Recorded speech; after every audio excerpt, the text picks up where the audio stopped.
my God, really? I'm going to trade him to our first week's team. It is what it is. But it's basically Jacoby Brissett versus Baker Mayfield. It is Nick Chubb versus Christian McCaffrey. It is Amari Cooper versus DJ Moore. We'll put those two very similar on similar pedestals.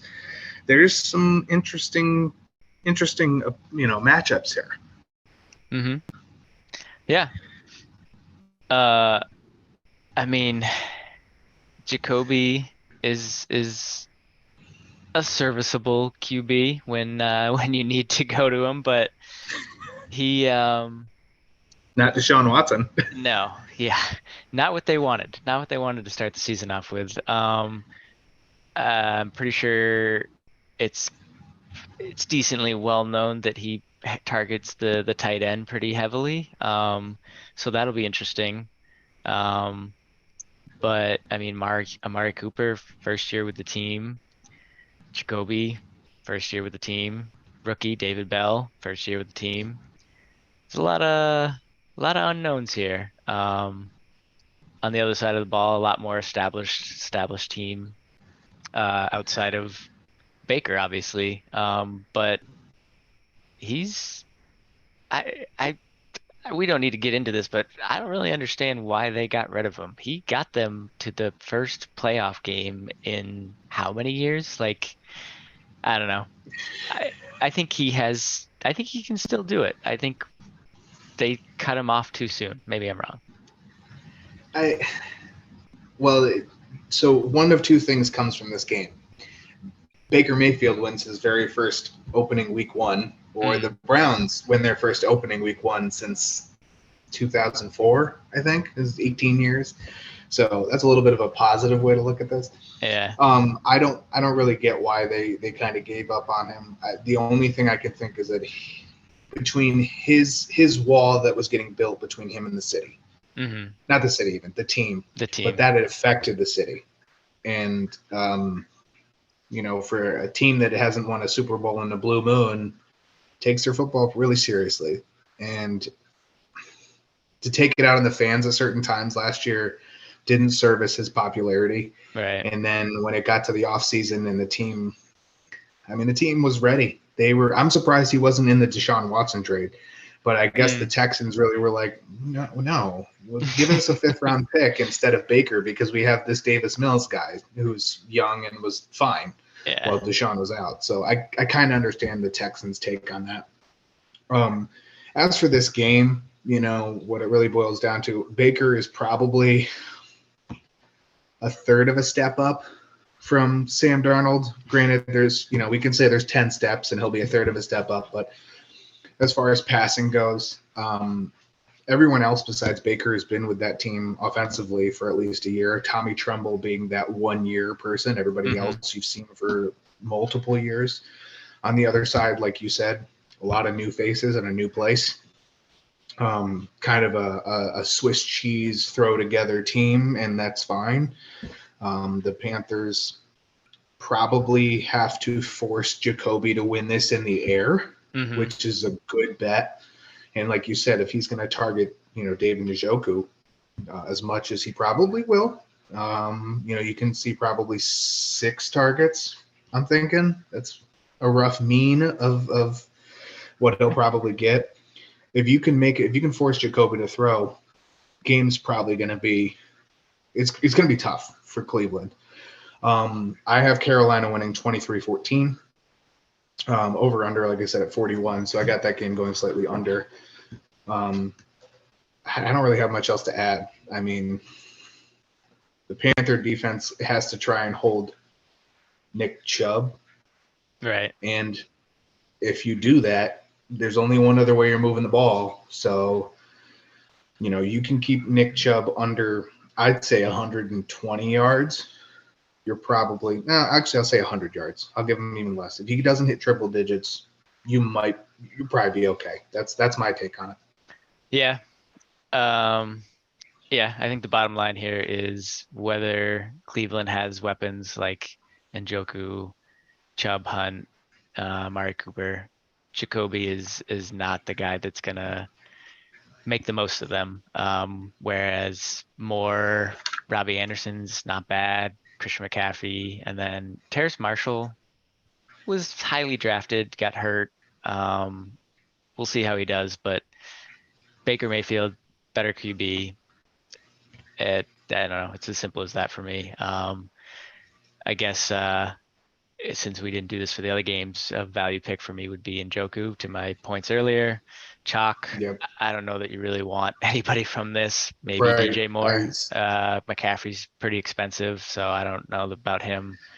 Yeah, I'm not going. McCaffrey. I don't have, but this game, the Ravens and Jets game, and God, what's the Jacksonville, other game that we talked Washington. about?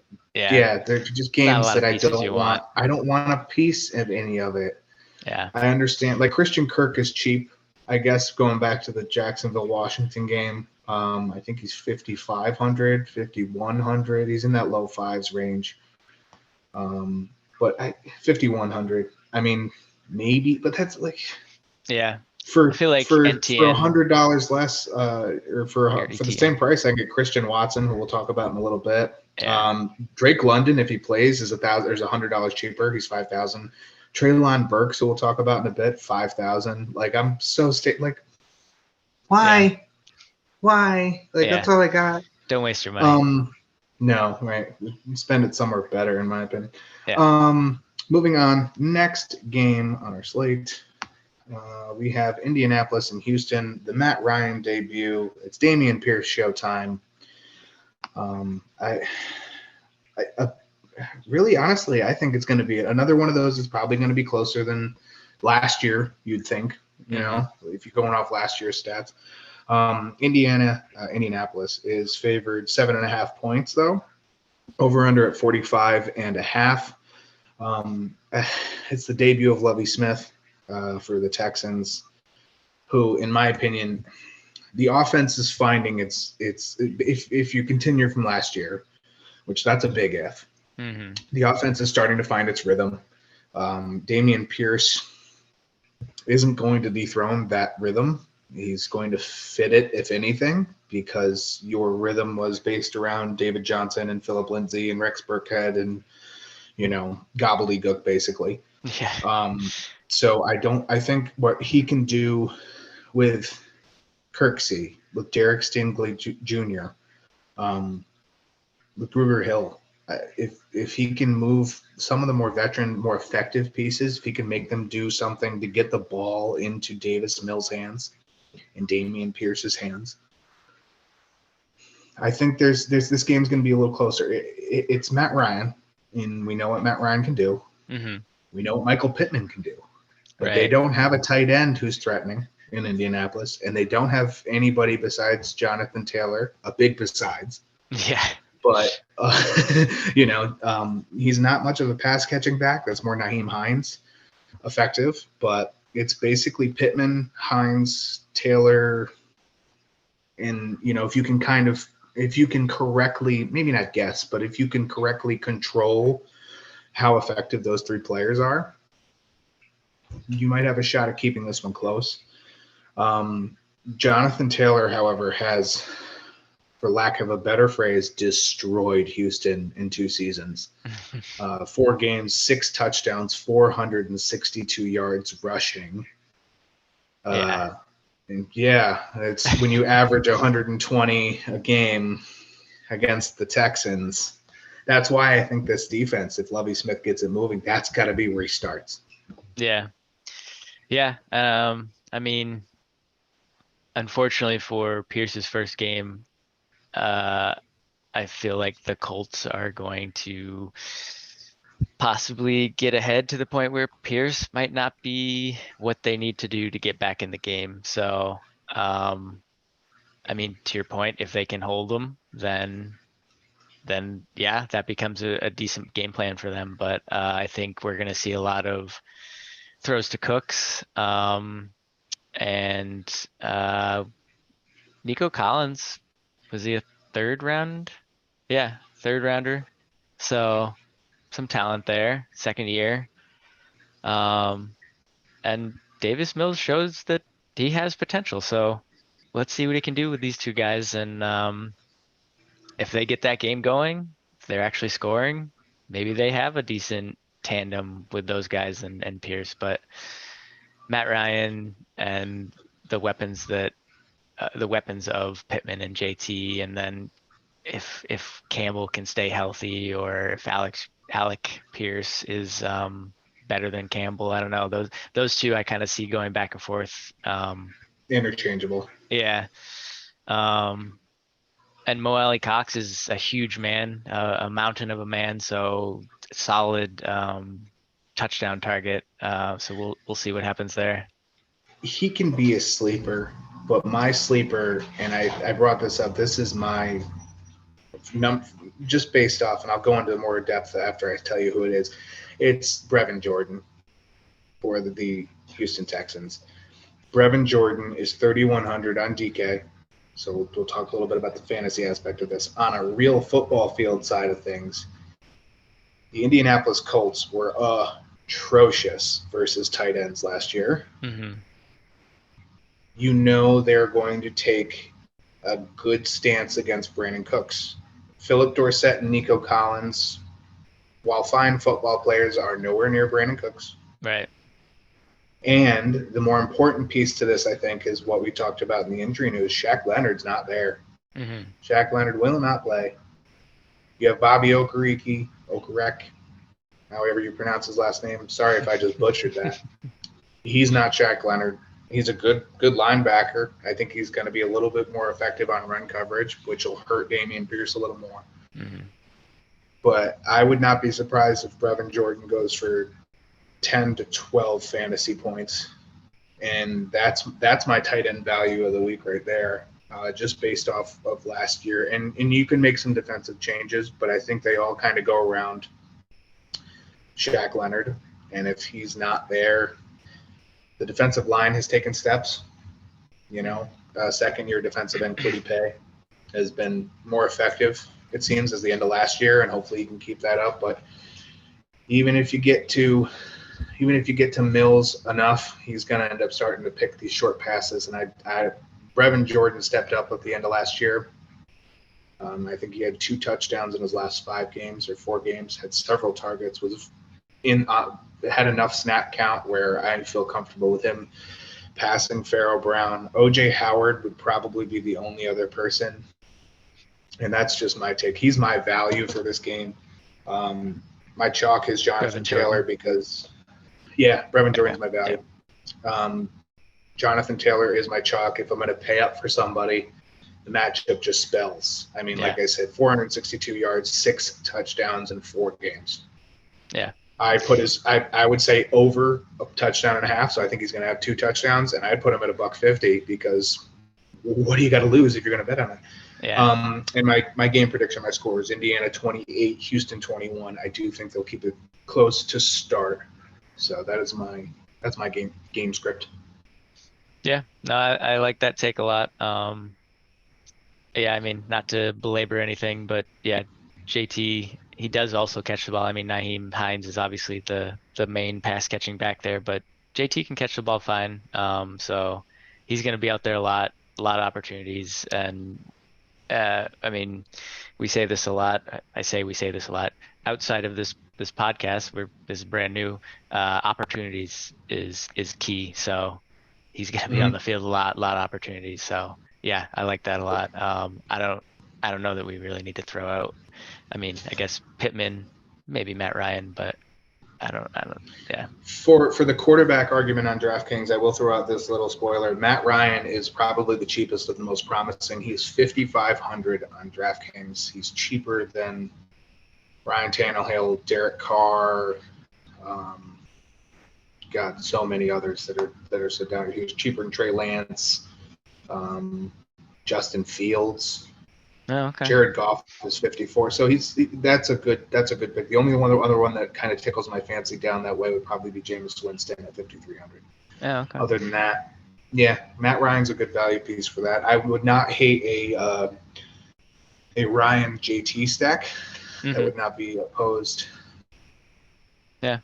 Moving That's interesting along, that he's cheaper because on no worries, on FanDuel he was one of the cheaper guys, but he was more expensive than I was expecting, so I ended up not using him. But anyways, yeah,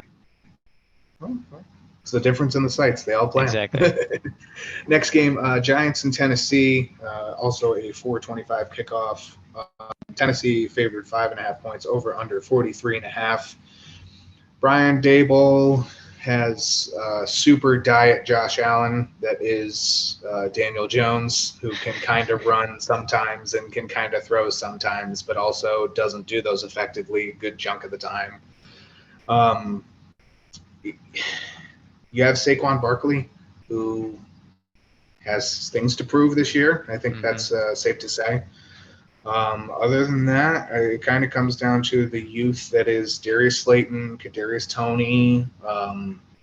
Kenny Galladay is signed to a big deal and still hasn't earned probably a 20th of that. But Yeah. maybe he hasn't had the opportunity, and I think that's fair to say that's very plausible. On the other side, there's Derrick Henry and Ryan Tannehill, and then who are you throwing it to? Who are you throwing it to? Is it Robert Woods?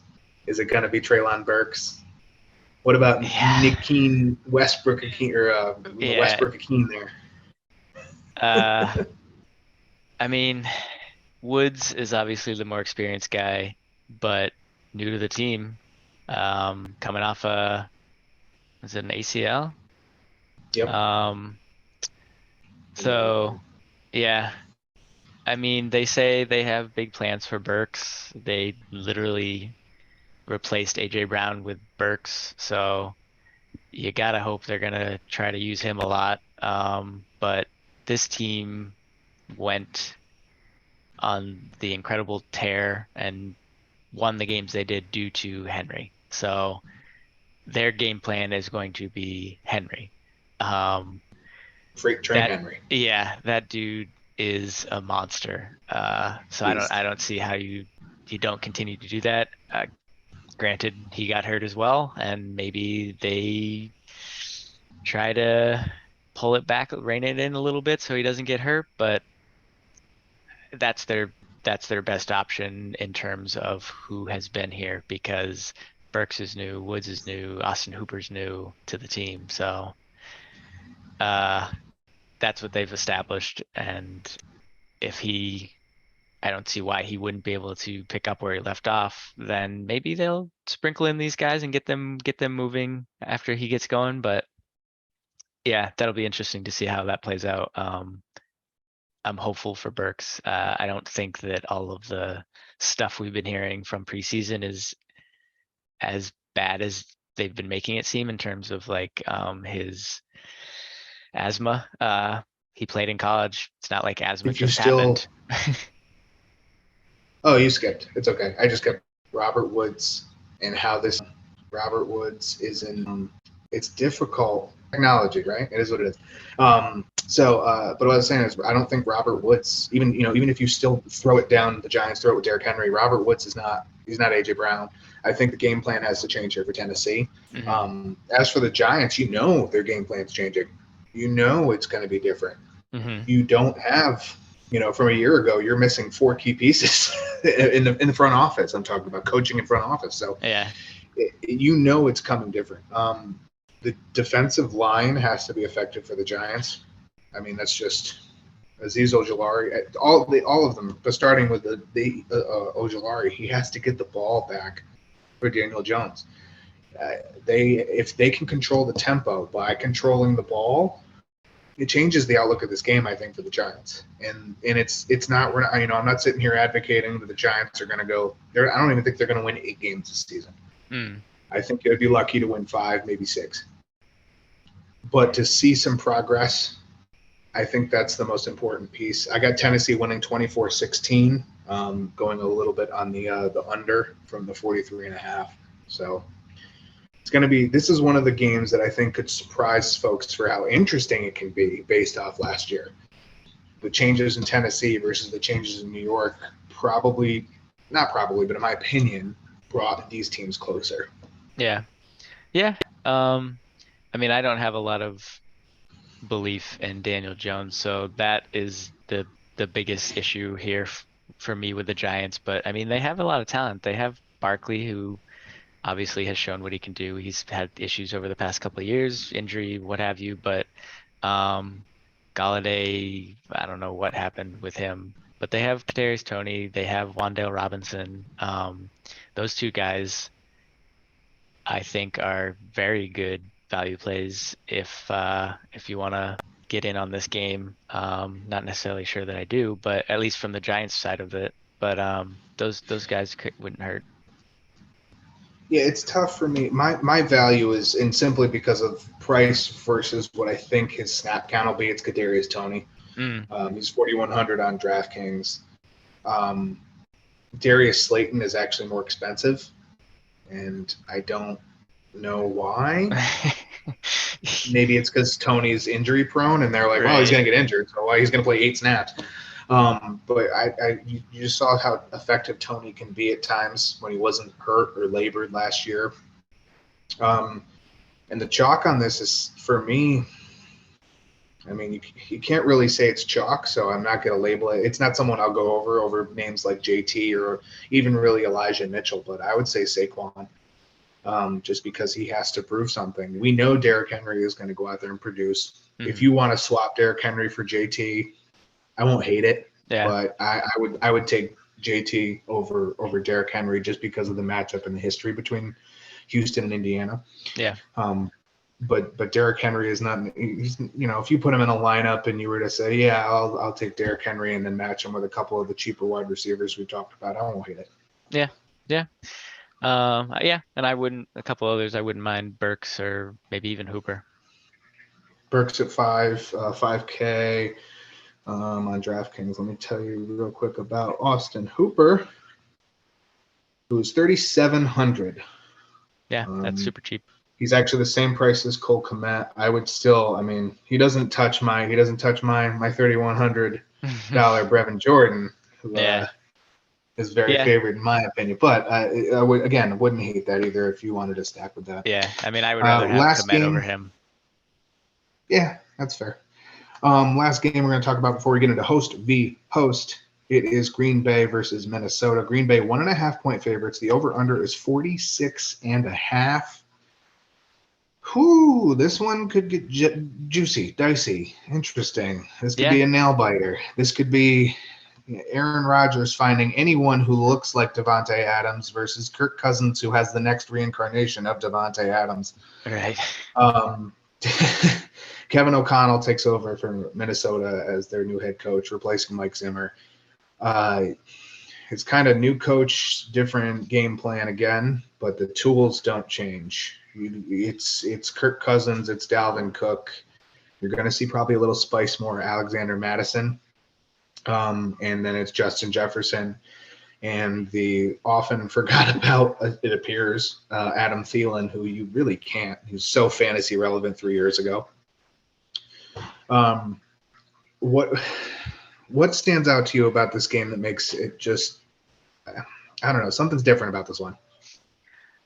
So I think this is going to be a fun game to watch. But you got to wonder who Aaron Rodgers is throwing the ball to, because Allen Lazard is the only guy, I shouldn't say that, at least from last year, because Cobb wasn't there last year, right? But they brought him back. He was there. Randall Cobb was there. He was there. Yep, he was there last year. For the whole season or just the end of the season? Sparsely used. Most of the season, if not all of it. Okay. He was very hidden. I mean, he was still behind Lazard and obviously Adams, and Equanimeous St. Brown played a little bit, and that's disgusting, but it happened. Yeah. So I don't know. So I guess he's got the connection with Cobb, but Watkins, first season with the team. Christian Watson, the rookie. Romeo Doubs. Watson didn't have much of a preseason because he got hurt, so Doubs has been hyped up.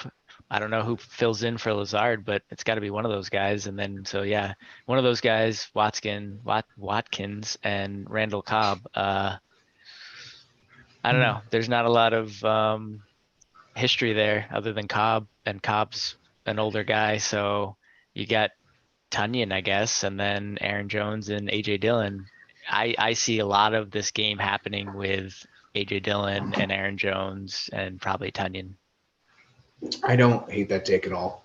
I really don't. It's almost so in my notes I literally wrote Aaron Rodgers' friend is tempo. Mm-hmm. If you can pace the game with Dillon/Jones, we know Jones can pass catch.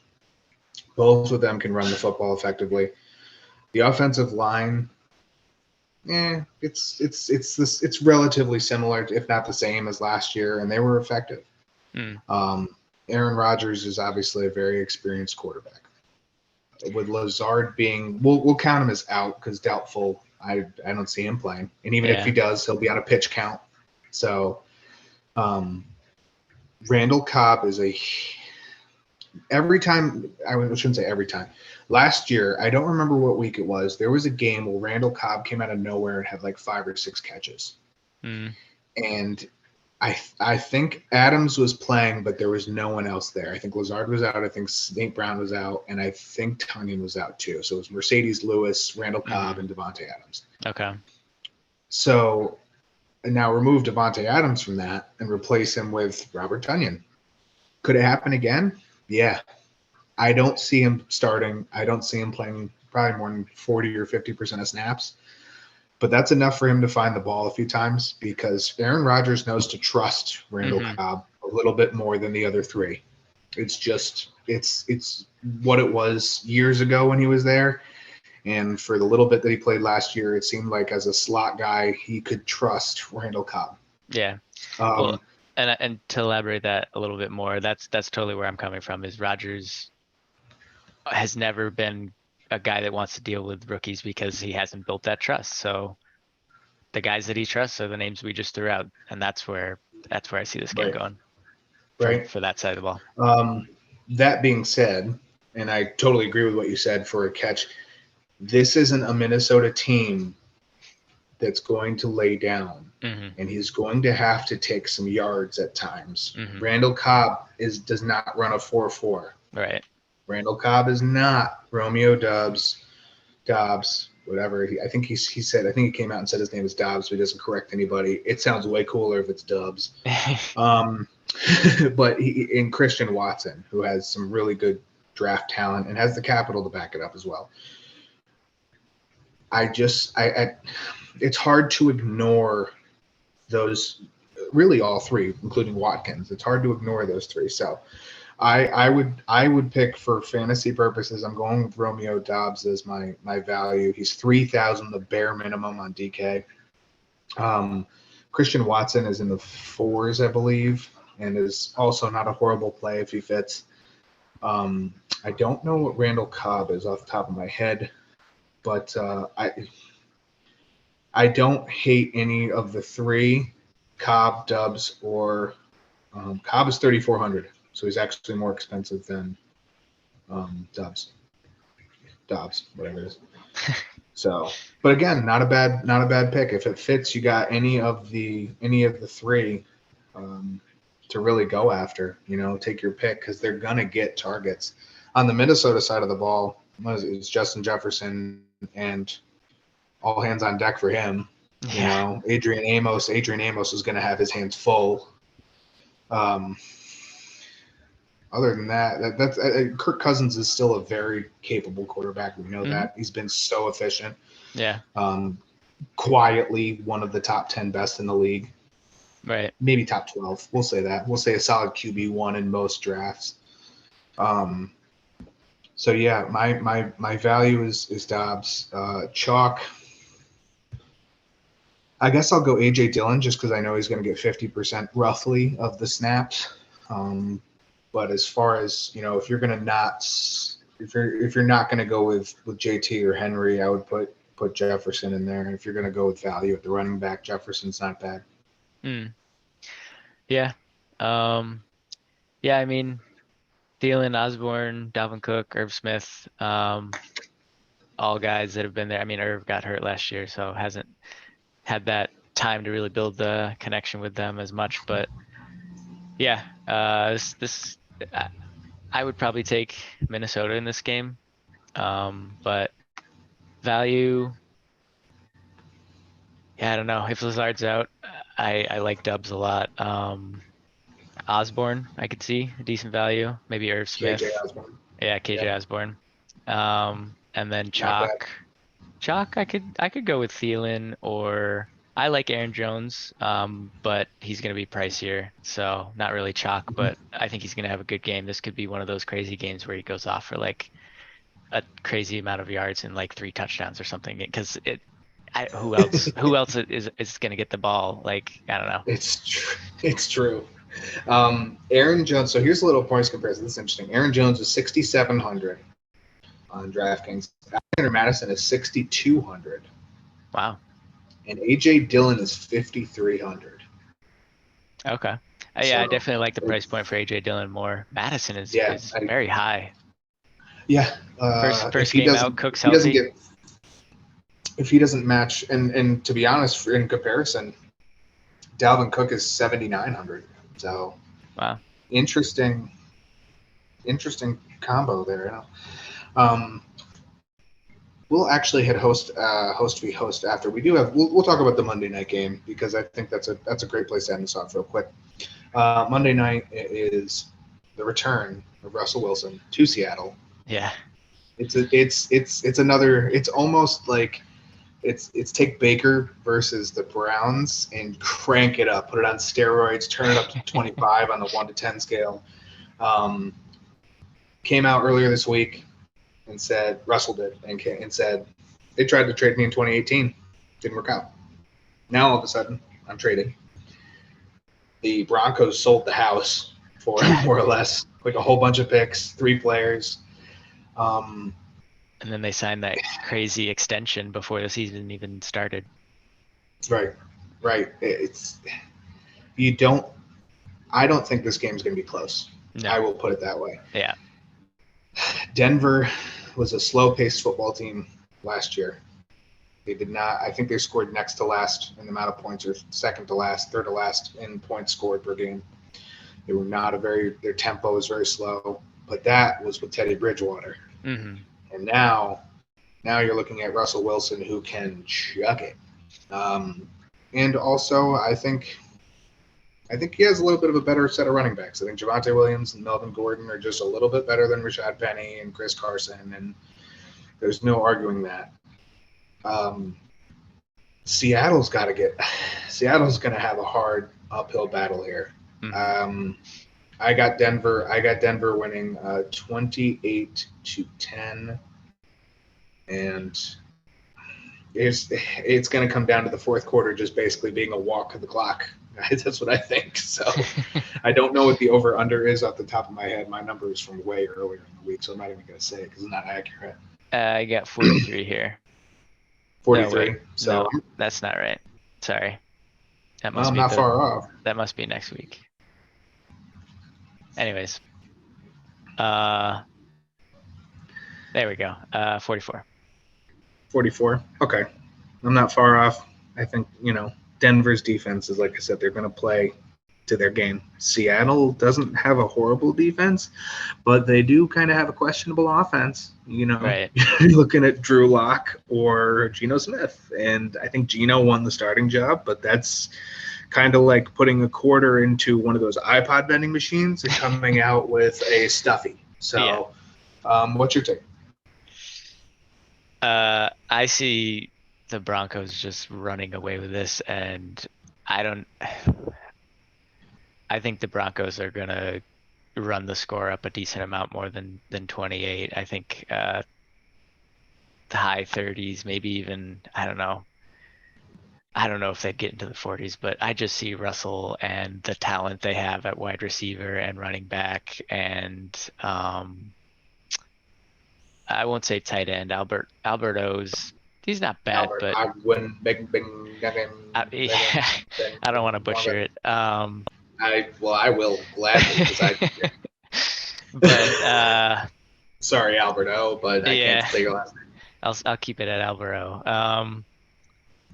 I just see him having his what's this? I'll say having his cake and eating it too. That's not what I wanted to say, but having his way with Seattle. Mhm. He's just gonna be whatever he wants to do, it's happening. Like, I don't think he's going to have 100% completion rate, but I don't see that out of the realm of possibility because I just don't see how he doesn't pick them apart. Yeah, it's if you're afraid of picking Russell Wilson, you should not be on your fantasy lineups. I'll tell you that. Yeah. Let me go into. I have to change my. They actually don't have Mondays up yet. Oh, he's in. They do have the single game lineups. The captain. He's it's 11-8 on a captain, so he's probably going to be close. Like he'd be close on a Sunday Monday split, probably of about 84. I'd say 84 to 8,700 roughly, maybe even a little lower than that. But yeah, that's and then you can't really shy away from it. He's got so many tools to work with. right. This is another one of those kind of, it's the result. It's just how it's going to get there. Right. Yeah, I mean, I forget how many you have to have. So in the one game slates on DraftKings with the captain, it's what, 4 players, 1 captain? 5 flex and a captain for 50. 5 flex, okay. And then you must have to have like at least 2 from one team. If you go like, in my opinion, you should go mostly Broncos and then the minimum amount for Seattle, and that minimum would be Rashad Penny. And That's it. Yeah, if you can get away with one player, exactly. And I might throw him as my captain. To be contrarian, you may want to include. I mean, Geno's 5. Well, okay. So on the primetime slate, which is the Sunday night, Monday night games, Russell's 6,800, which is cheaper than I thought. But if you're going a single game, Geno Smith is probably not a horrible contrarian play. Geno and Rashad would probably be where I would stop. Yeah. I don't see anyone else. If you're going to take a stab at anyone, maybe Noah Fant, if his price is right. I don't know it off the top of my head.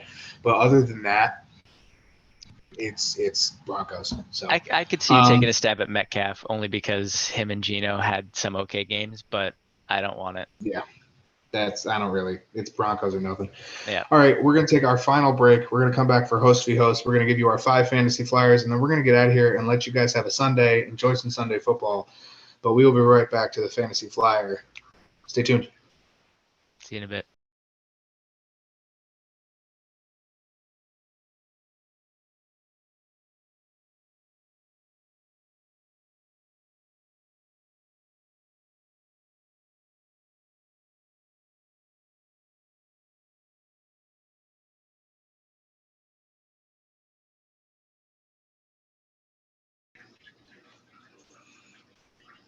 And welcome back once again, and for the final time on this episode 2 of the Fantasy Flyer. We are going to take you through our first round of host v host.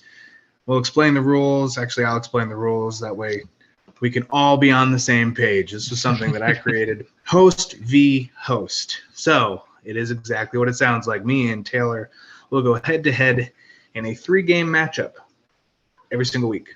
We are going to pick from the Sunday/Monday matchups only, no Thursdays.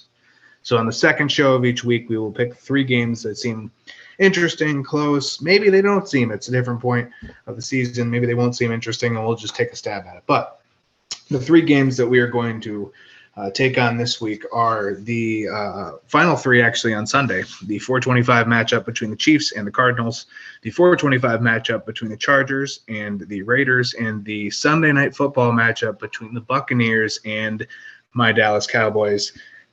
Oh boy, it's going to be interesting. So for the first game, we'll start off with the Chiefs and the Cardinals. I mean, 2 really good football teams, 2 very good quarterbacks. Let's just be honest. There's a lot going on here. There's just a lot going on here. I'm going to look Definitely up the over-under real quick. Yeah, 53.5 is the over-under. Kansas City has the line by 6 points. Where do you start with this one? A lot of new faces in the wide receivers for Kansas City. A lot of faces who've been there for Arizona but aren't DeAndre Hopkins or Rondell Moore. Or where do you go with this one? Man, yeah, I mean, Kansas City, completely new wide receiving core except for Mecole Hardman. Um, Yep. I mean, obviously you want to count Travis Kelce in there, even though he plays the tight end position, he catches a shit ton. Oh, just everything. Like his Yes. targets are going to go through. Like, if you're Arizona, if you're Cliff Kingsbury, you have to immediately go, well, I don't have to worry so much about Juju just yet. Yeah. Because the first 3 possessions of the game for Kansas City, I have to figure out how to annoy the living life out of Travis Kelce. Yeah. You got the new guy, Sky Moore, which he's shown a lot of potential and talent. I don't know. My gut kind of goes to MVS, Marquez Valdez Scantling, I believe it is. Yep. That's kind of where I've been throwing some darts, but as I say right there, darts. I don't know that I really want to trust anybody outside of Travis Kelce, even Clyde. Like he's been a little, he's been their bell cow more or less, but I don't I don't want to put my faith in him having a monster game because he has not had many, if any. Right. Um, I don't know if we want to stop there. If you want me to jump to the other side real quick. I mean, I'll make a couple of quick notes. It's interesting to see they pick up Ronald Jones. It's interesting to see Jerick McKinnon is still there. Jerick McKinnon was silently dependable. Yeah. Well, that's how I'll word that for last year. In our dynasty league, Clyde Edwards-Helaire is priced a little higher than I would probably want him, but I still see those running. Ronald Jones can run. If you're goal line even sometimes, but Jerick McKinnon and him are mostly pass, I would say, especially Jerick. But that run game isn't really the story. I don't think as much Right. as. I mean, it is. It's going to be what balances this team, and that's an assessment that I feel comfortable saying. But it's where is this pass going to go if you can shut down Travis Kelce? And I think that's going to be what a lot of teams are going to do. They're going to make Patrick Mahomes throw to somebody who isn't Tyreek Hill in any sense. Sky Moore was another person who I drafted. Fell to me at 2-2, second round, which I'll take. I'm not going to complain. But with Juju only being there for a year, do you see that being a relationship that builds over the year just for it to disappear? Because if you see it, I feel like he'll stick around. And his health over the years has been shaky. So I don't know. Kansas City has some growth. This ranks up there with one of those. We're going to find out because Patrick Mahomes can throw the ball. He's effective. Yeah, I didn't really talk about Juju, and I probably should have. He's shown it, but then the following year he wasn't there. I don't know. They definitely moved him around. He didn't play the same role he had played the previous year where he was incredible. So I don't know if they'll try to do that with him, put him back not in the slot, right? He was playing outside in Pittsburgh when he had that great year, and then they moved him to the slot, and that's why. Anyways, yeah, I want to see them. I believe so. Yeah, I want to see if they try to do that. Then yeah, maybe Juju is awesome again, but he's also had some knee concerns. They drained fluid in his knee. I don't know if there's arthritis or something that they're not telling us. Whatever, something's going on with his knee. So that's something to monitor, and it makes me a little wary of the situation. But he's got talent. He could be, I guess, he could be their number one option. But if you're looking for someone to fill that Tyreek Hill role on some level, obviously not the same level, I think MVS is their fastest guy. Yeah. And he kind of did that with Rodgers at times. So we'll see. Yeah.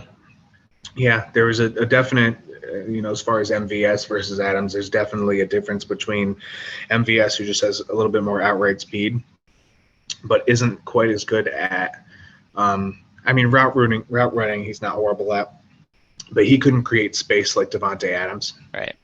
And if he can funnel his speed into a good route, there's going to be times he can create space. I wouldn't be surprised to see MVS soak up the most amount of targets, especially against, Arizona. They start off the season well. Let's put it that way. They are in their last 4 seasons, I think they're 9-19 in their last 7 or 8 games, but they start off so wicked hot. I think they're 19-6 or 19-8 or something in their first 6 or 7. It's tough to go against Patrick Mahomes, but this is one that I've been back and forth on, and that's why we do this host v host, because it's not open shut. A lot of different things. One turnover can mean 14 points in this game. Legitimately, it can mean the difference between Kansas City scoring 7 and Arizona scoring 7, and that's a 14-point swing. So, it's rough for me to ever doubt Kyler Murray, but like I said, on the other side of the ball where you were heading, I think there's a little bit of missing piece and a little bit of concern to the point where he's going to run. He's got James Conner. It's okay in that sense. You're going to hit AJ Green. Yeah, maybe. And he's my value pick for this game. I'll just go out and say that he's my value pick. Just because I think he's been there a year. Marquise Hollywood Brown is not. Right. So I think there's going to be a little bit more of a rapport there for AJ. Plus, no doubt, if you're Kansas City, you have a young secondary, but you're focusing on Hollywood Brown. Yeah. You are. There isn't a tight end that I'm all that concerned with. Zach Ertz, if he plays, might be on a pitch count. Then you're looking at Max Williams, like we talked about. Yeah. To me, that's you're focusing on that, and it just opens up AJ Green for something productive. So he's my value, but I would chalk it out legitimately to probably Patrick Mahomes, because I just don't doubt him. I just don't doubt him. I'm gonna go Kansas City on the win here. I'll put my bid in first, because this is mine. So I'm gonna write it down right now. Kansas City gets my W, and I'm gonna go. The over-under is 53 here, which is what's interesting. I'm going to go 36-30 Kansas City. I'm going to go high score. Okay. I went back and forth as well. I have the upset, Arizona winning 28-24. Ooh, okay. And I don't know. I think that it's tough. Travis Kelce is incredible, but I think that Kyler Murray will come out hot again. They were the last undefeated team with 11 wins last year or something. AJ Green is definitely older, but he's still solid. He could get it done. It sucks that they don't have Rondell Moore. Ertz did fine. I guess it depends on his injury, but he did very well last year. I think Kyler in his run game, and he's just going to keep Kansas City on their toes, and I think he's going to get it done. So, yeah, I'm going to go with Arizona. Okay. So I have Kansas City 36-30. You have Arizona 28-24, which means that somebody is going to get 3 points. We know that. If you have the correct game winner for any one of our host v host or every one of our host v host matchups, the correct team that wins, if you pick it, you will get 3 points towards the season total. If you get the correct score, regardless of whether you win or lose, you get an extra 10. So the most you can get is 13 points if you pick the correct final score and winning team. But the score does not have to match the winner, and I think that's a unique thing about what we're doing. Moving on to our second game, Las Vegas versus Los Angeles, the Chargers versus the Raiders. Over under on this game. Let me get this out of here real quick, and I'll check it. because there's these. I kind of want some more up to date if possible, so I kind of did that. Of course, this was as of probably hasn't been updated and won't until tomorrow. Over under is 52.5. Los Angeles is 3.5 point favors, even though they spelled it Los Angles. Is that right? It's what happens when you miss an E. Typos happen. Technology isn't perfect, neither are people. So 52.5.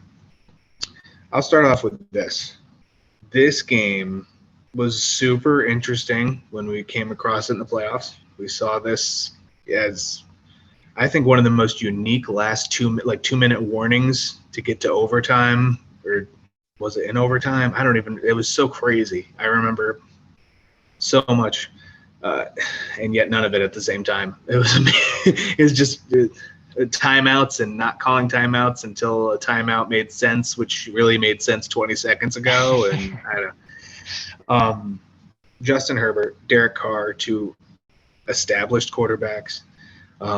Josh Jacobs, who is likely in his final season with the Raiders. But I don't think that, Austin Eckler is obviously a very accomplished running back as well, going RB3 most of the time this year, RB3, RB4.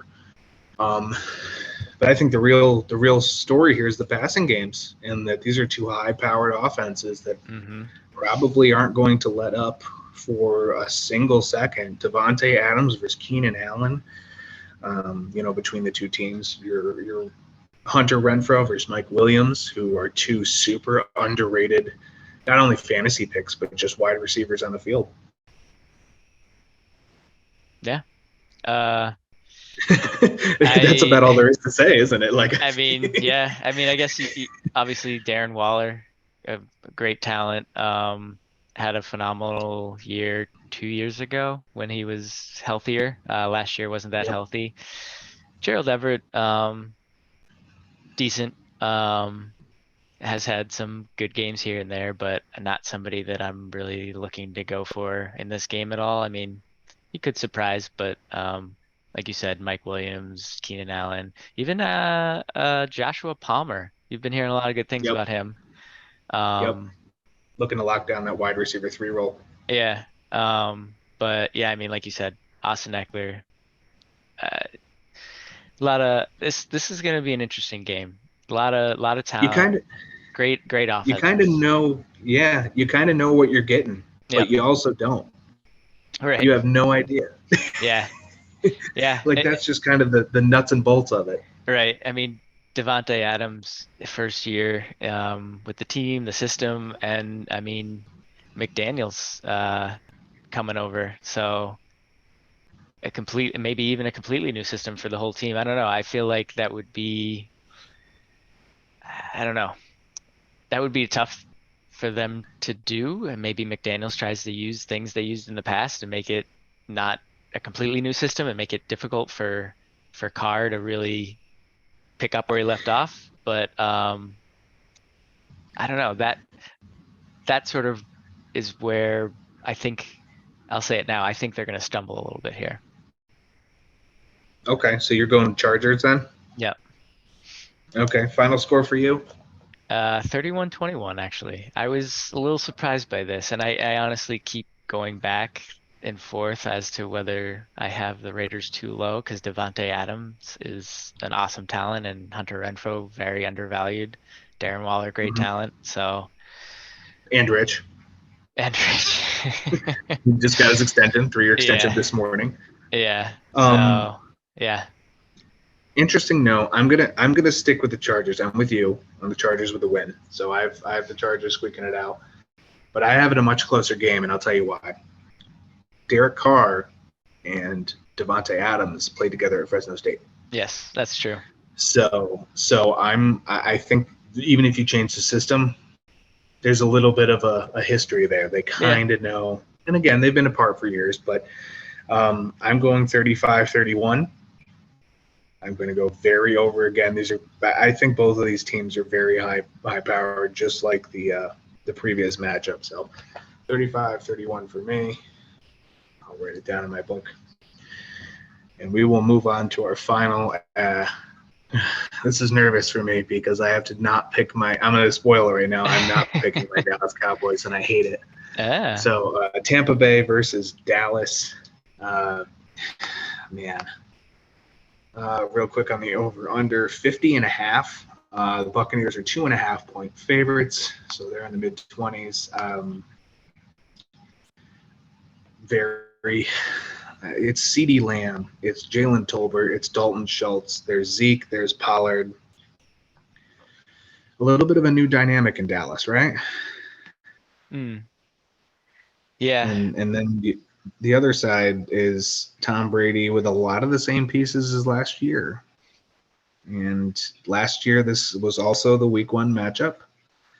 It was a Thursday night football game, but a week 1 matchup between Tampa Bay and Dallas. Tampa Bay was very close to losing that game, but close only counts in horseshoes and hand grenades. And they did not lose. And Dallas actually put a good game against Tom. They made Tom Brady play. I don't know. The defensive line is not the same. You don't have Randy Gregory for Dallas. The offensive line ain't the same. You're missing Tyron Smith. It's tough for me to pick Dallas here. Just looking at it, I know Tampa Bay lost some offensive line. I know they don't have Gronk, but they do have Chris Godwin. Well, probably Chris Godwin. That's not a guarantee. But even if you don't, like we talked about on Tuesday, you have 1A and 1B. Mike Evans is right there. Julio Jones is there. I'm not afraid to say in such a case where Godwin misses that Russell Gage becomes somewhat of a fantasy factor. Cameron Brate has been silently okay. Yeah. We'll put it that way. I would, and then there's Leonard Fournette who, you think he falls off the bandwagon 2 years ago, and there goes Leonard Fournette. He's in the middle of a committee, and then all of a sudden he goes to Tampa Bay, and you're like, all right, in our dynasty league specifically, nobody wants him, and I go out and I spend. I remember, a specific somebody who I won't name saying, "Oh, well, that was a horrible, horrible free agent pick you made, Derek. Why did you spend so much money on Leonard Fournette?" And then he goes out and lights it up and starts pass catching and is running 25s and 28s and fantasy points. It's hard to go against Tom. It's interesting. I'm on the other side here. It is hard to go against Tom, but I am worried about their offensive line. I'm worried about Chris Godwin not playing. And that's not to say that Mike Evans can't get it done. It's to say that Julio Jones and Russell Gage have not played with Tom Brady outside of preseason. And he wasn't there for half of it, 3/4 of it. So the offensive line, maybe only having Mike Evans as someone who's played with outside of Leonard Fournette, and not having Gronk. I mean, yeah, Cameron Brate's not bad, like you said. He's been okay when Gronk wasn't there, but Brady and Gronk were obviously chatting, and he brought him over, and like that was a huge thing. And to not have him there, that I don't know. Brady's getting older. His friend's not there.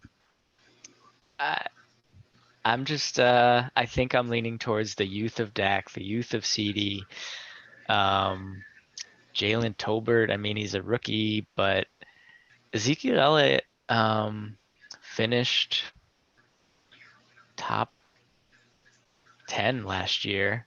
Granted, he played the whole season versus some other people that didn't.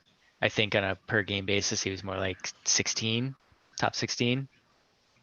But basically from what I've heard, he was playing with an injury the whole season. So if he's healthy and he goes back to 2021, 2019 sort of levels, I think that Dallas has a more established connection around the board. And then I think they might surprise you. I have 27-23 Dallas. 27-23 Dallas. That's actually really close. Because I have 29-23 Tampa Bay. Oh, okay. So we're not that far apart. Interesting. Couple notes, and I'm sure you probably know one of these because we didn't talk about this pre-show. But Tom has never lost to Dallas in his entire career. So it would be fitting for them to send him away with his only L against Dallas. I will take that. This is one of those where it's a win-win for me. So as a Dallas Cowboys fan, I don't expect them to win this. If you win this, if you get the 3 points for Dallas, I'll be happier than you. I'll be happier than you because it's tough. It's tough. And to speak to your point, there are some pieces there who don't know what Tom Brady can do. But that's the thing, is that Tom Brady can maybe not perfect, but he will do what he needs to do if you do what you need to do. Right. As far as the football field goes. In Dallas, there's some other, Noah Brown has played with Dak, who's there the last 2 years. Tolbert is really the only, or Tolbert. I maybe it's been saying it wrong. He's not French, maybe. I don't know. But he's the only one who really hasn't played with that offense. And there's a lot of other pieces that have been there and that are in place for a continued run. Connor Williams, like I said on Tuesday, Zach Martin is a walking wall. More years in the league than holding penalties. So just to recap, though, as we get to the end of that one, because I'm excited for all three of these games specifically. Kansas City versus Arizona. You have Arizona winning 28-24. I have Kansas City at 36-30. Las Vegas versus the Chargers. You have the Chargers 31-21. I have the Chargers 35-31. And then Tampa Bay versus Dallas. You have Dallas 27-23. I have Tampa Bay 29-23. And again, super not going to be disappointed if that is the if I'm wrong, I'll be okay with that. That'll be 3 points I'll be happy to give up. Yeah. To wrap up this episode. Oh, go ahead. I was just saying one more note on that to your point basically there at the end about Brady and the Bucs. If the pocket holds up and Brady's able to do what he does, then if Julio Jones is still, like last year, he didn't seem like he like he still had it, but if Julio Jones still has it, then I could see this going in your favor. Not to your team's favor, but to what you have. To my pick's favor. Yes, to your pick's favor. But yeah. That's fair. I'm working with that. So we'll wrap up this very late Saturday / early Sunday morning episode of the Fantasy Flyer with our 5 Fantasy Flyers. So I hope everybody gets up early to listen to a 3-hour episode. It won't quite be 3 hours. We're looking at 1 and 3/4. I exaggerated.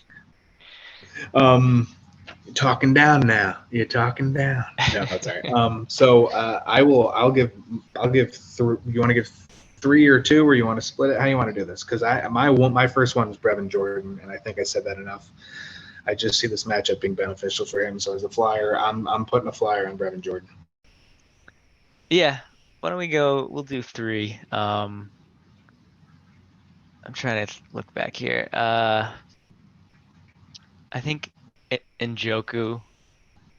Okay. I don't 2 tight ends right off the rip. I was gonna say I don't know if I want to. I might have 2 tight ends myself. Let me replace him with Komet. Okay. And I don't know. This is borderline flyer. No, not gonna say. I was gonna say Bateman. That's not flyer at all. I'm gonna go Wandale. I think he might surprise. Wandale Robinson. Yeah. Okay. And that works. Man, I'm really favoring the tight ends, which is not good because you can only hit so many. The dual tight end is not a bad lineup construction. We've seen it work when it comes to a dual stack and then a third high caliber player. We've seen those tight ends work. I wouldn't be afraid of it, man. Yeah. Especially on week 1. I don't know. Well, that's true. Week 1. I don't think I can do it. Why don't we throw out?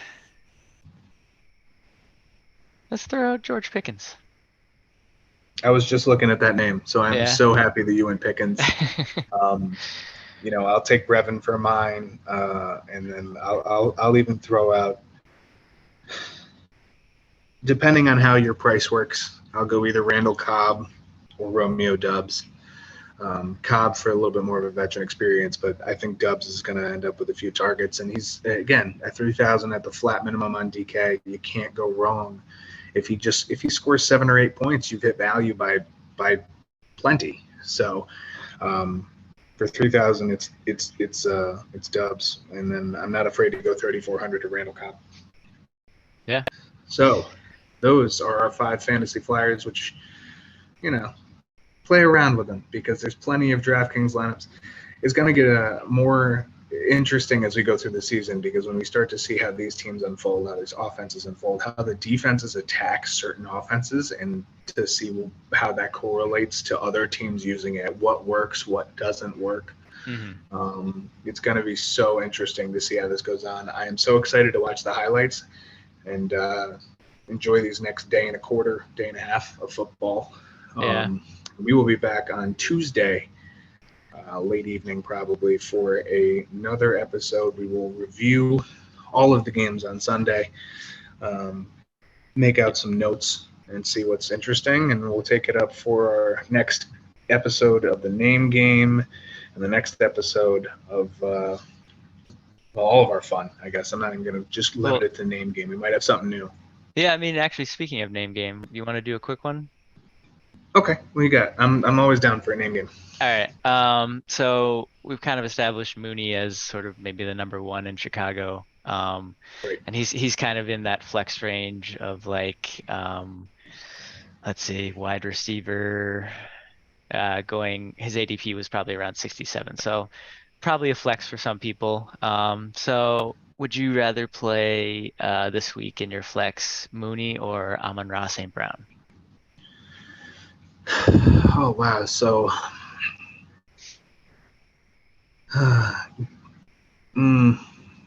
so for over under, man, that's a really tough one for me.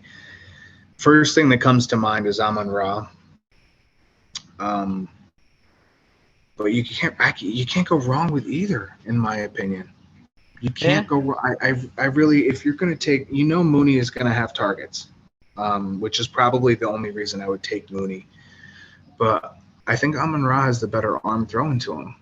And that could change because I haven't, Justin Fields has so much room in a bar that he can step up, and, I could be so wrong on saying that now, and I could take that back in a week. But I feel like the better arm is Goff, and that's so crazy to say. So I'm going to go with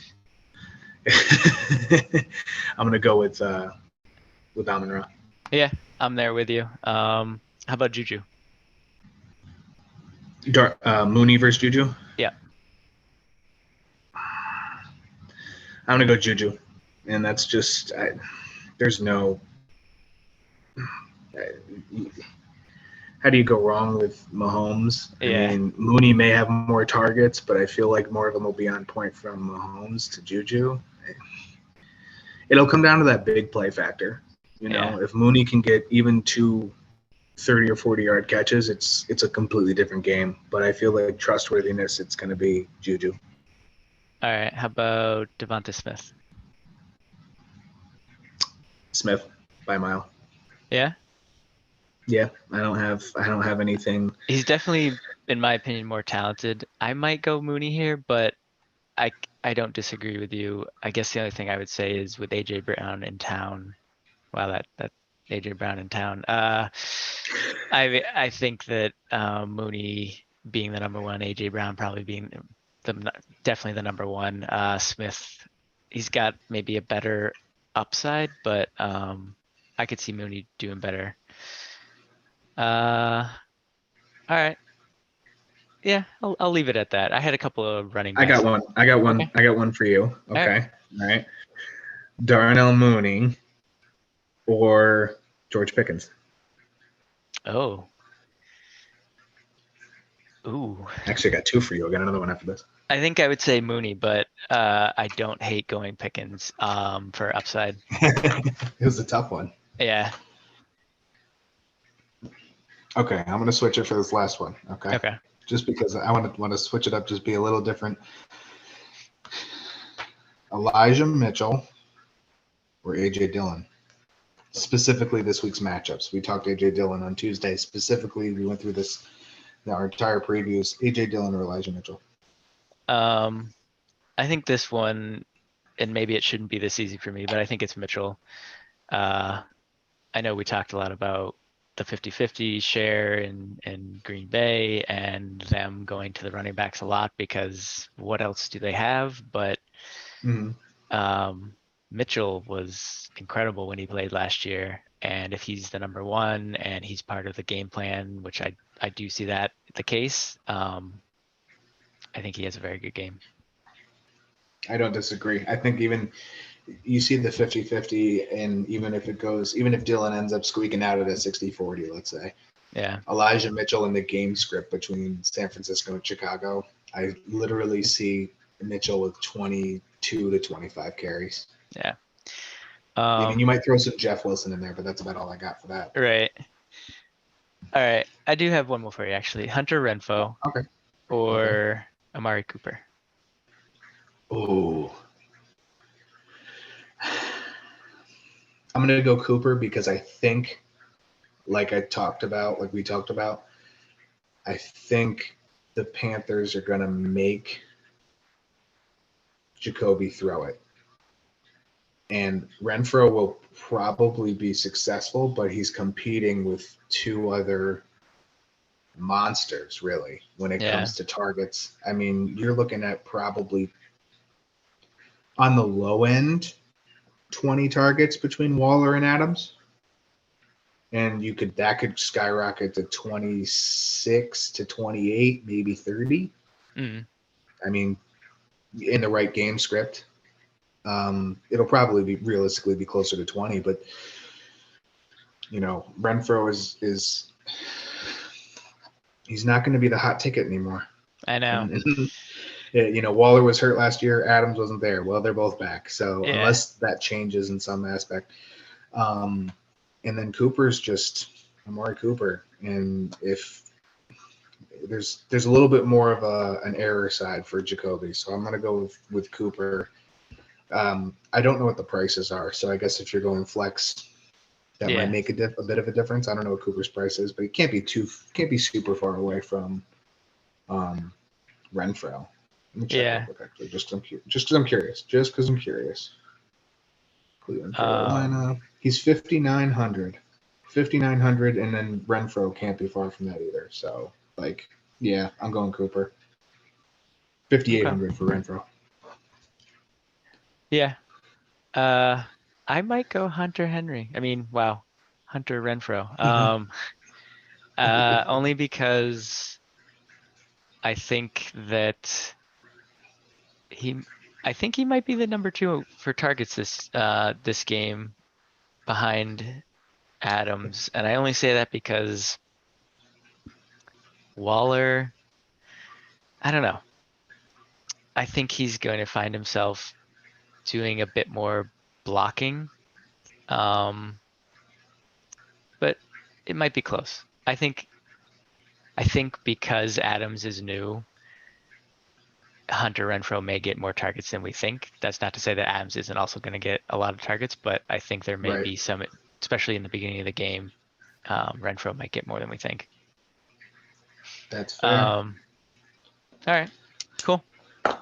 Yeah, I'm working it. So we're going to wrap it up here. It is almost 2:00 in the Eastern. I'm going to get this video loaded. I got to get up and get on my way, but we appreciate all of you for tuning in, whether it is on YouTube, whether it is on Apple Podcasts, soon to be coming to Spotify, soon to be coming to Facebook. We are working on a little bit more of a brand image, so to speak, for the Fantasy Flyer. We will be back, like I said, on Tuesday. We will review the hot takes from the game. We will go through another game of 4 downs. We will go through another name game. And we will line ourselves up for another Thursday night matchup on Thursday Night Football. But for this episode of the Fantasy Flyer, I'm Derek signing off. Taylor, to you. Peace out, y'all. Enjoy Sunday.